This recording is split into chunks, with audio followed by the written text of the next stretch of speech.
Imagine this: Australia's government is ramping up its crackdown on extremist groups, pushing for new hate group listings that could outlaw organisations spreading division just short of full terrorism charges, banning public displays of symbols like IS flags and National Socialist Network flags, and giving police more tools to handle provocative protest and chants. But amid the serious security concerns, there is this bizarre angle that's surfaced in far-right circles, reports of recruiters using OnlyFans creators to lure in young men, blending adult content with extremist ideology, and to exploit loneliness or curiosity. After the horrific Bondi beach shooting in December 2025 that game-ended 15 at a Hanukkah event, these measures feel urgent, but the recruitment tactics add a wild layer to how threats are evolving online. So what's his drive behind Australia's government trying to restrict extremist groups and symbols in late 2025 and early 2026? From federal proposals targeting hate-spreading organisations to state laws in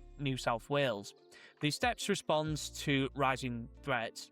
And in the mix, commentary has highlighted cases where OnlyFans models or adult creators are allegedly tied to recruitment groups for example, National Socialist Network, drawing people in with explicit content before pushing far-right views. Let's break down the government's actions and what it means for safety and freedoms. So what has the Australian government predicted or even going to try against these extremist groups right now? Federally, Home Affairs Minister Tony Burke outlined plans in December 2025 for a new hate group listing system. It mirrors the existing terrorist organisation list with 31 groups already banned, including Islamist ones like Islamic State, Al-Qaeda, Hamas, Hezbollah, and far-right outfits like the Base and the National Socialist Order.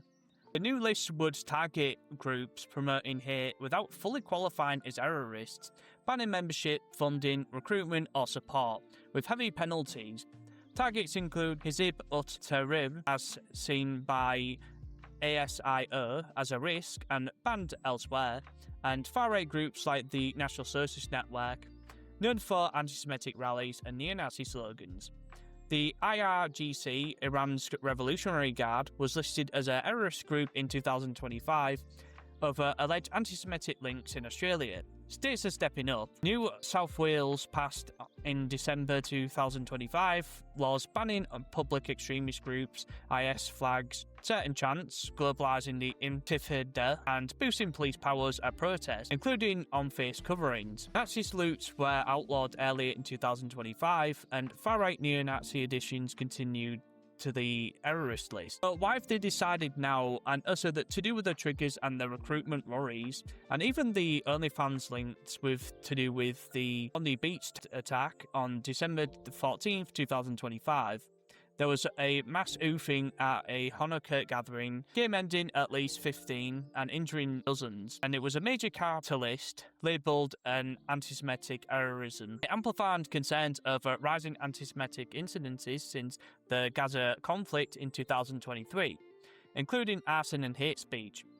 ASIO warns of threats from both Islamist and far-right ideological extremism. Recruitment tactics are a key focus. Extremists exploit online spaces like social media, games, and even adult platforms to target vulnerable people. Commentary videos and reports have spotlighted far-right Australian groups like the NSN, allegedly using OnlyFans creators in recruitment. For example, a January 2026 commentary video, Aussie Wignats Go Full Gooner, claims NSN recruiters includes or promote figures like Melody Radford, described on OnlyFans Shea creator offering explicit content, who supports the group publicly on social media with white nationalist slogans. Another named figure, Sterling Cooper, is called an NSN recruiter promoting degeneracy via adult content.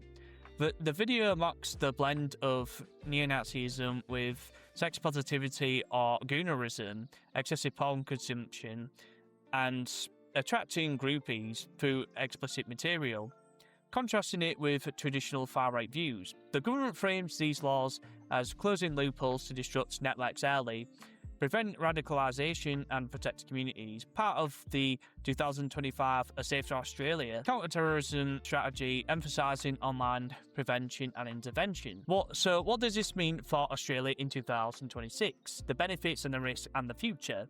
Positively, listing hate groups could cut off funding, recruitment and public visibility, reducing intimidation at rallies and helping police intervene sooner. Symbols bans might de-escalate protests and shield vulnerable groups like Jewish communities post-bondi. Risks include free speech concerns, vague hate definitions, for example, when you see on social media to do with the whole hate policies that you may have seen, or even to do with how the government defines hate, it's very vague. When you look at something, for example, like even the UK's government to do with their definition, they have a couple of them including different terms, like for example, civic nationalism, ethno-nationalism, immigration nationalism, and so on, as they try to define this. And when it comes down to Australia's government, they're no different. The definitions could chill the debate or target non-violent groups. Some, like the Hizb ut-Tahrir, claim political advocacy, not violence. Far-right ones often invoke free expression, and as well another one that would be considered far-right to do with Australia Affairs. Legal challenges are likely, and enforcement could inspire debates on overreach or bias. In 2026, watch for parliamentary debate, court tests, and civil liberties input. It may shape elections if voters view it as a strong security or excessive control.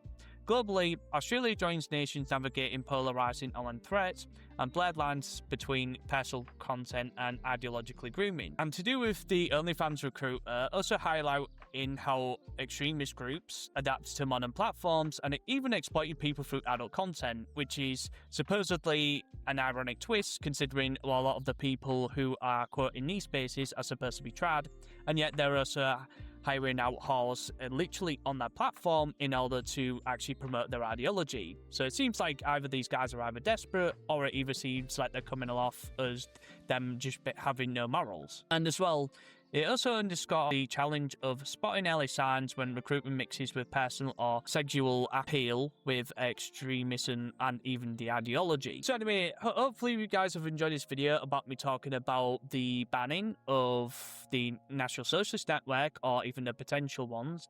And as well, as of now, I've actually just checked, and I'll actually even just bring this up quickly. The neo-Nazi leader disbands his group in extraordinary whinge.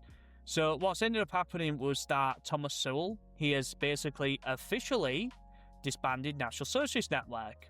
And he even put this on his Telegram, and it's also, specifically the NSN's Telegram, and even said that officially the National Socialist Network will be fully disbanded before 11:59 PM Sunday, the 18th of January 2026. The disbandment includes not only the National Socialist Network, but it also projects White Australia, the European Australian Movement, and White Australian Party, meaning that it's not just Sowell that is also disbanding NSN, but also other groups, meaning that a lot of things are just going to be taken down that are in connection with NSN, because it's kind of like a proxy to do with all these other groups, as I mentioned, so they would also do that as well. And if the law passes, there would be no way to avoid the organisation being banned.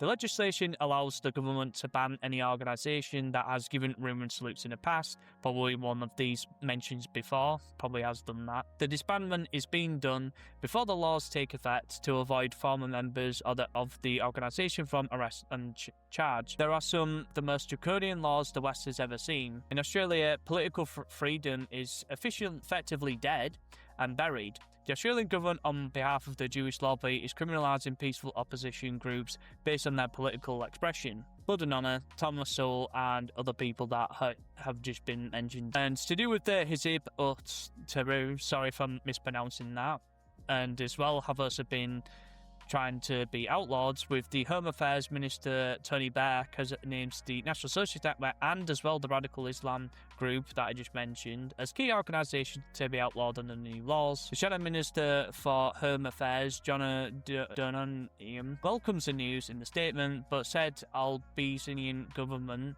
will secure or ensure there is no replacement. Groups whose operating model is oppose racism and anti-Semitism have no place in Australia. they said. And I do think that if you do look at a lot of the images here of one also to do with them calling out the juice in a lot of their, I guess, their rallies, I think they actually do have a lot of unsavory characters. They also have 9A, which is like a satanic neo-Nazi organization members, and as well to do with obviously the OnlyFans, and even someone like Sterling Cooper, who is an adult actor, teaching men how to get better segs and how to coom a lot better, so to speak. If you look at the guy, a lot of his videos are like that, and I just think, yeah, a lot too with these spaces, it can invite some unsavory characters, and I think even Australia First has even taken the mick about, you know, the fact that they're being banned and then sort of rubbing it in their face. But I think that it's quite